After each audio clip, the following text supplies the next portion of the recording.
detail the sufferings of the stolen generation, thousands of Aboriginal children who were taken from their families and robbed of their birthright. Those who took them are now accused of attempting genocide, but at the time they believed they were giving the children a better chance in life. Many of them are still alive, and they're bitter about the way their zeal has been judged. In our cover story, they tell their version of the stolen generation. The reporter is Sunday's Helen Daly.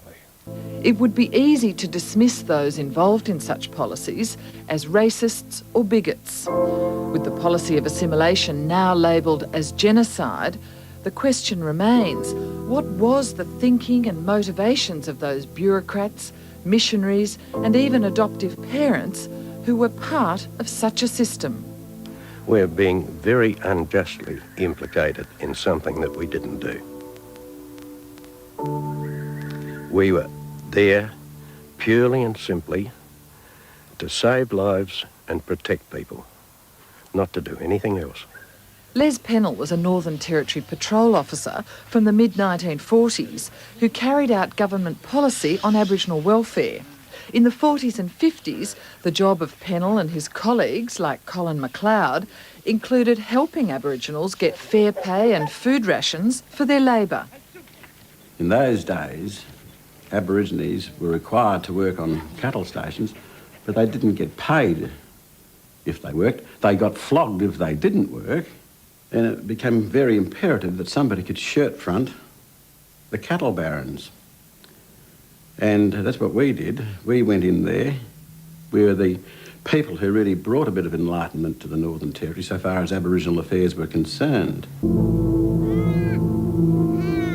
As a young man, Colin McLeod was involved in making recommendations for the removal of Aboriginals, as recorded in his memoirs of the era. But today, as a magistrate, Colin McLeod is still judging whether children should be taken from their parents, and he doesn't resile from his involvement back in the mid-50s.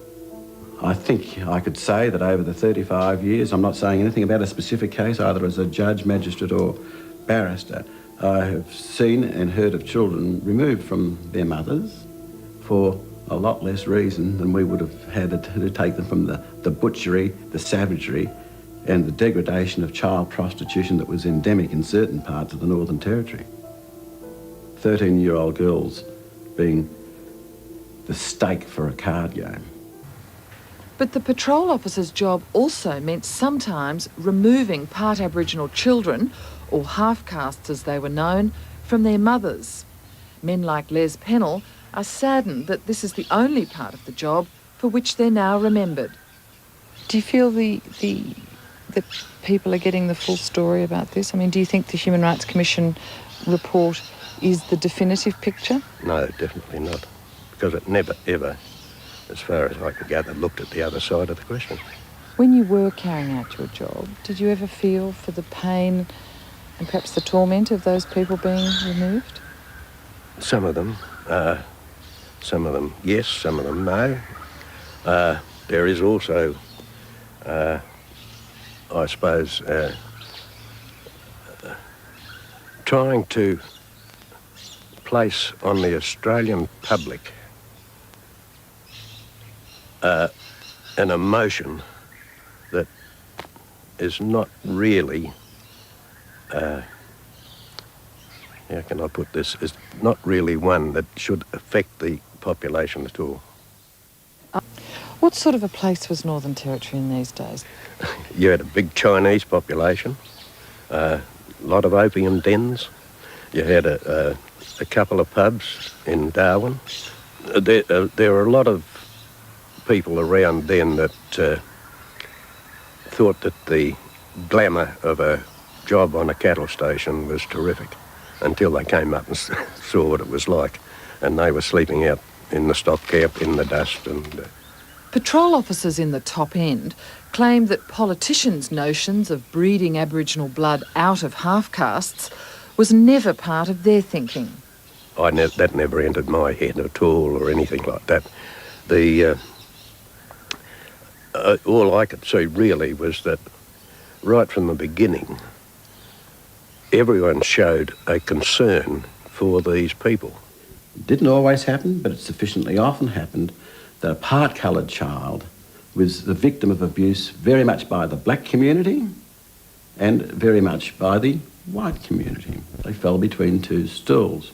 Once you introduced a European or an Asian father, any rights that child had under Aboriginal law were extinguished at birth. That child Because they didn't have an Aboriginal father. Because they didn't have an Aboriginal father. Aboriginal cultural society was strictly patrilineal, and it was the half-caste child and the mother of the half-caste child and that got belted up. And I don't think anyone has really acknowledged the fact that it was the possibility of being belted by the Aboriginal male that the mother quite often gave up a child because that child was the cause of the belting. And other relatives might think it was a bit of a shame job. Ted Milliken was Assistant Director of Welfare in Darwin from the mid-50s. He saw the department's job as a rescue operation, saving children caught between two worlds. They had no tribal protection whatsoever, and a single mother had no protection in her own life, no security, and therefore she would just have the children as appendages whom she could care for as best she could. What would have happened to those kids if they'd stayed in the tribal group? Well, I guess the babies, in some cases, they were actually left to die because the objection to them was so strong that the easiest thing to do was to just allow them to perish. Let's say, just say, I wasn't one of them, all right? I just wasn't one of them. They were very dignified people, beautiful people, you know what I mean? And a white child coming into their midst, you know, just like... Upset things? Yeah, upsetting them, you know what I mean? In those days, it was shame for them to have a white child in their midst. And that's what they regarded people like you as white? Yeah. Being born of an itinerant Irish father to a full-blood mother, Marge Harris tells a frightening story of just what that meant among her Arunta tribal relatives. And when you were born, how did your own mother feel about you? Well, because she had another half-caste child, which is my sister Molly, and she was badly treated by her family and tribes or clans. Your mother was, for having a coloured child? Yeah, for having a coloured child. So she thought, well, next lot that come along, she wasn't going to keep them. Simple as that. So a brother was born, and she done away with her at birth. And then your mother did away with her son at birth? Yeah. Outsiders never done it. It's always the mother only. And how did she do that? Oh, she hit him on the side there. And this is what my grandma told me. And then, of course, when I came along, we had the same father, Irishman. And when I came along, Mum had the same thing in mind to do away with me too. And so... Did she try? Yeah, she tried, and that's it there. She missed the main part there and hit me there. How come she didn't succeed? Well, my grandmother grabbed me. She was beautiful. She grabbed me, according to it, this is what she told me. She grabbed me and held me against her breast and said, "Now, don't kill this one. I want this one. I'll have her for me." So did this go on a lot, this sort of treatment of coloured children? There was a lot of mothers done away with their children. The reason was that their own clan didn't accept them for having white child, as they call us. Growing up with her clan on a cattle station, Marge knew she would one day have to leave, for both black and white reasons. They always told me I shouldn't be amongst them. I had to go away to my father's people, and perhaps when I grow older, and a woman would, I can come back and see them. But, that was the accepted thing with them. In 1943, at the age of 13, Marge was taken by a policeman in the harshest of ways. It's a classic illustration of the stolen generations. How did he actually take you? Put me on a very large horse. He picked me up and put me up there, and I cried. I didn't see my mother and father because they were on another station, you see. This sort of experience has traumatised many, as evidenced in the Human Rights Report. But remarkably, Marge Harris tells a different story. And how were you feeling? Sad in one way and happy going to my father's country, because that's what they told me, and to learn to read and write, to become like my father. So what would you say now, looking back at being taken? I'm not against it. I'm not against it. Because it's done most of us good. Very few oldies like me.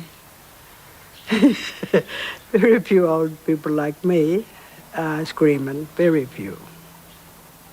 A lot of them appreciate what's been done for them through missions. And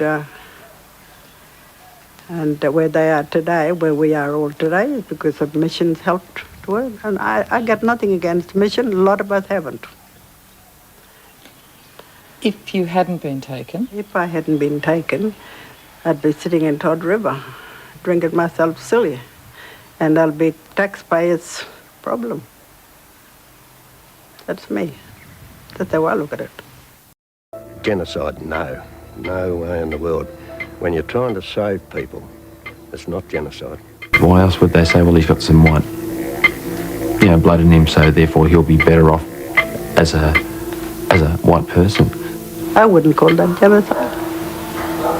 Why not? Well, let's face it, they were part white too. How could you use word genocide on children that were part white? When the white settlers first came out and done away with the full-blood Aborigines, that's what you call genocide.